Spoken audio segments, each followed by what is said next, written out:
At exactly 12:03 under the crushing Nevada sun, the runway at Nellis Air Force Base became a stage no one expected.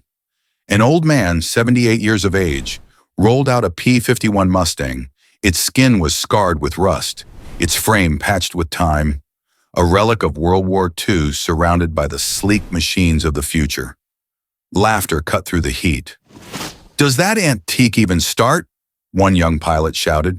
Lieutenant Jake Ace Reynolds, 24 years old, leaned from his F-35 cockpit and sneered. "That heap belongs in a museum, not on a runway." "Careful, old man. Don't break a hip climbing in." His friends filmed everything, their phones catching the mockery, their laughter echoing across the tarmac. But Henry Hawk Larson did not answer. His silence was sharper than words. He ran his hands across the Mustang's metal skin, inspecting every rivet, every flap, every control, the way a soldier inspects his rifle before battle. He pulled a folded document from his jacket, a flight permit stamped by the Department of Defense. For a heartbeat, the laughter slowed, but no one believed him. To them, this was just stubborn pride, a last desperate stunt from an old man lost in the past. They had no idea what was coming, because in just minutes, Henry Larson would take that rusty relic into the sky, climb to 10,000 feet, and execute a loop so perfect that the entire base and its Admiral would be forced to remember his name. It was September 19th, 2025, 12:03 in the afternoon. Nellis Air Force Base, Nevada. The desert air shimmered with heat, and the concrete runway radiated like a furnace. Above, the endless sky stretched wide and merciless, the kind of sky pilots either feared or conquered. On the main runway, the future of American air power stood ready. The F-35 Lightning IIs lined up in perfect rows, gleaming like predators waiting to strike. Their engines growled in idle, hungry to be unleashed. Ground crews moved with practiced speed, bright vests flashing against the gray tarmac. The base pulsed with life, efficiency, and confidence. To the young pilots preparing for their afternoon drill, this was routine. Another day, another mission, another chance to prove they belonged to the world's most advanced Air Force. And then came something that didn't belong. Henry Hawk Larson, 78 years old. A frame that looked thin but carried decades of strength. Shoulders square, stride steady, eyes sharp. His face was weathered, cut with lines that spoke of storms, near-death dives, and long nights staring down horizons no civilian could imagine. He had once been a test pilot, pushing aircraft beyond their limits in the dark years of the Cold War. Back then, he had flown machines still drawn on paper, while others doubted they could ever leave the ground. He retired quietly in Las Vegas, but the fire never left him.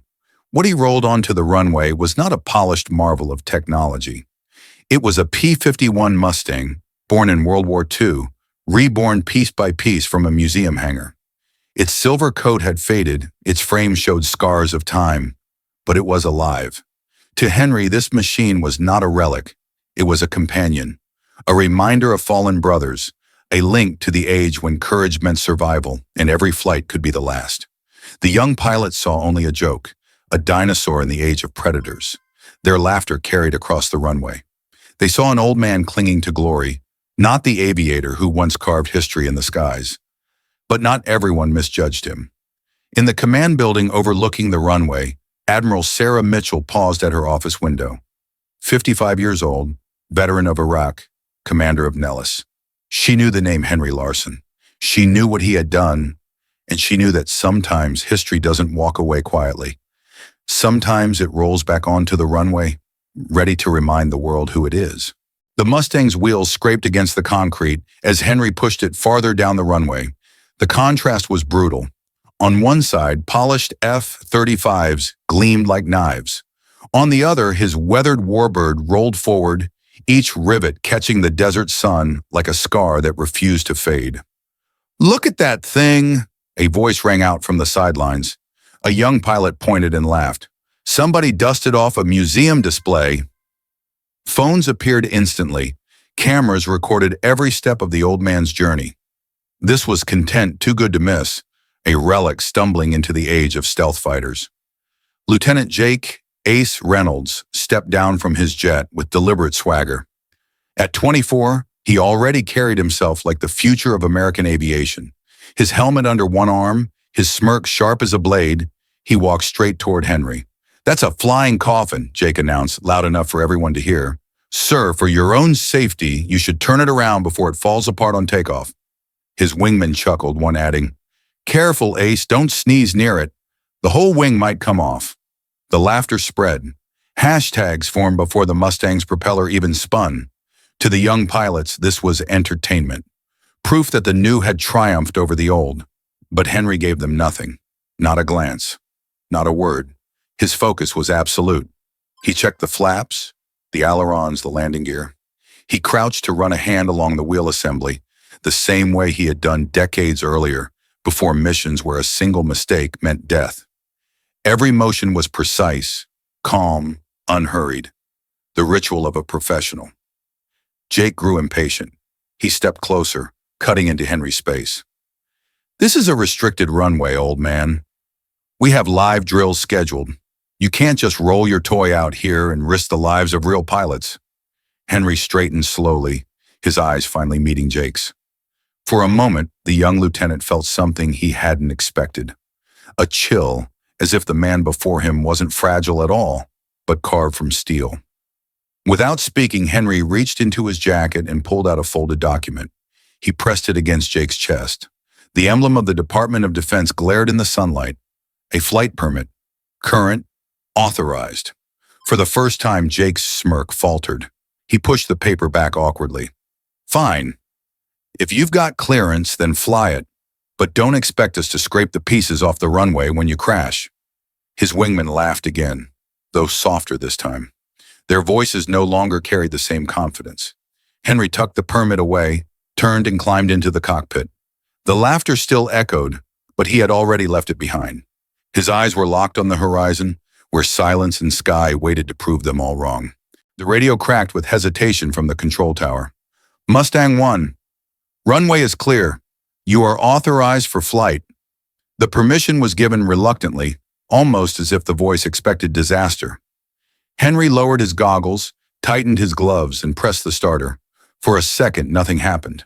Then, with a deep cough, the Merlin engine ignited. The propeller blurred, the sound rolling across the base like thunder from another century. It was not the sterile hum of modern jets. It was raw, primal power. The voice of a machine that once ruled the skies over Europe and the Pacific. The ground vibrated. The young pilots who had mocked him fell into silence. Their smirks faded as the relic roared louder, shaking the very runway they had claimed as their own. Henry pushed the throttle. The Mustang began to roll, rattling at first, then gaining speed with surprising force. The wind whipped past its frame, the desert air filling its wings. And then, as if defying time itself, the old warbird lifted. Wheels left the ground. Shadows stretched beneath as the Mustang climbed into the unforgiving Nevada sky. Phones that had once been raised for mockery now trembled in awe. The laughter was gone. All eyes tilted upward. 5,000 feet. 6. 7. The climb continued. The control tower blinked in disbelief.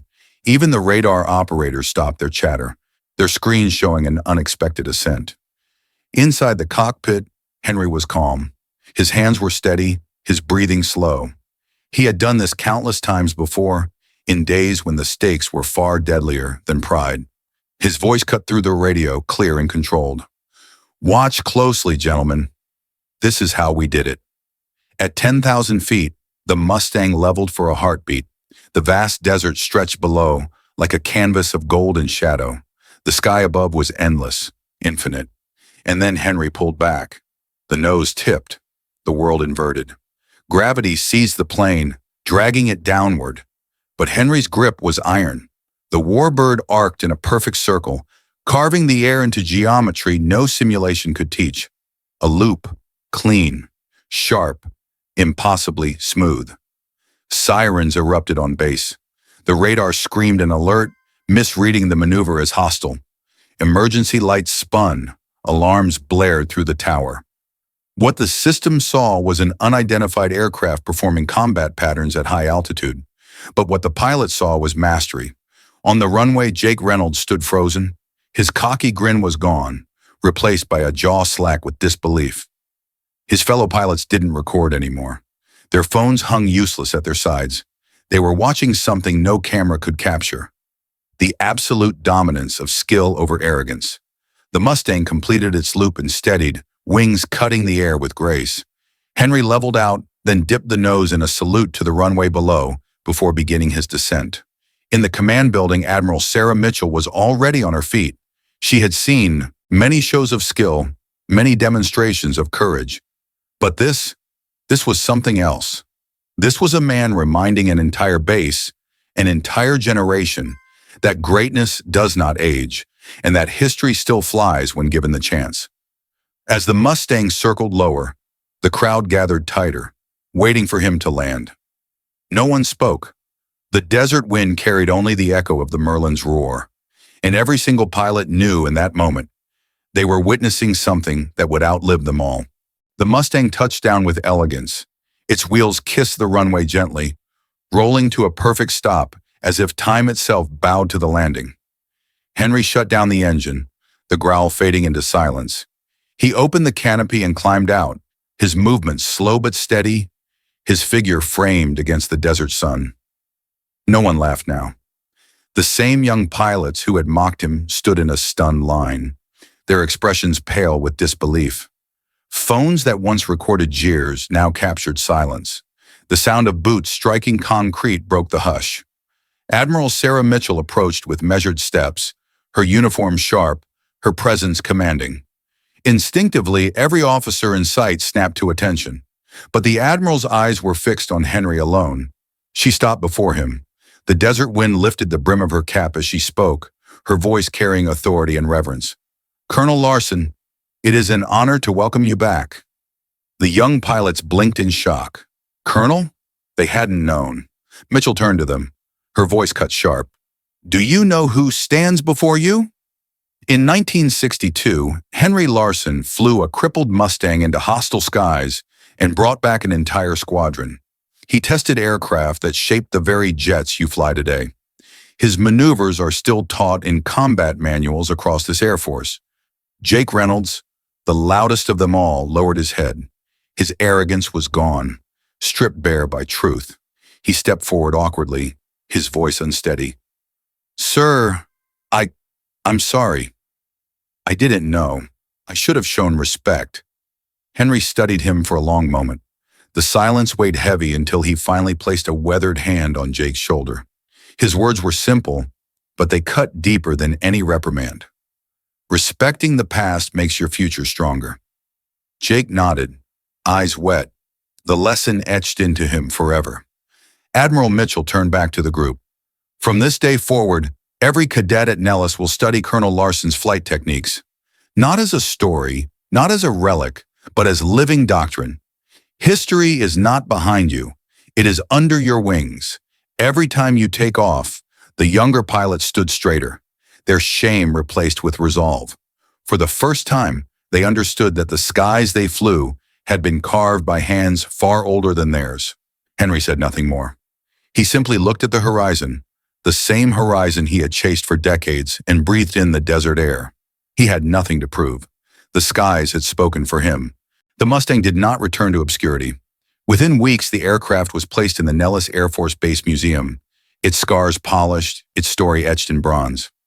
Visitors walked past rows of modern jets and stopped before the old warbird, reading the plaque that bore Henry Hawk Larson's name. But those who had been there that September afternoon did not need plaques. They carried the memory in their bones. For the cadets, it became a lesson retold in every briefing room. Instructors pointed to the footage of the 10,000-foot loop and said, "This is not about showing off. This is discipline. This is courage.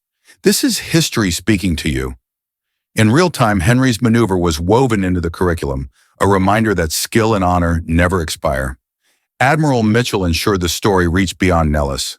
Articles appeared in Air Force journals, honoring Larson as a bridge between eras. Veterans across the country smiled when they read the headlines.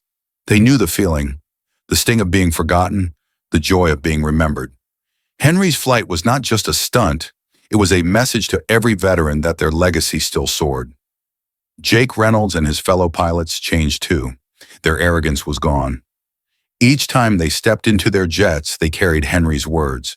Respecting the past makes your future stronger. They trained harder, studied deeper, flew with sharper focus, because they now understood that every climb, every dive, every mission was built on the shoulders of those who had flown before. And Henry, he returned to his quiet life in Las Vegas. But in the evenings, when the desert sky turned gold, he would look up and smile. Somewhere out there, his brothers were still flying with him. If this story of an old warrior in the sky touched your heart, share your thoughts in the comments. And don't forget to subscribe for more tales of courage, sacrifice, and the veterans whose stories continue to shape our world.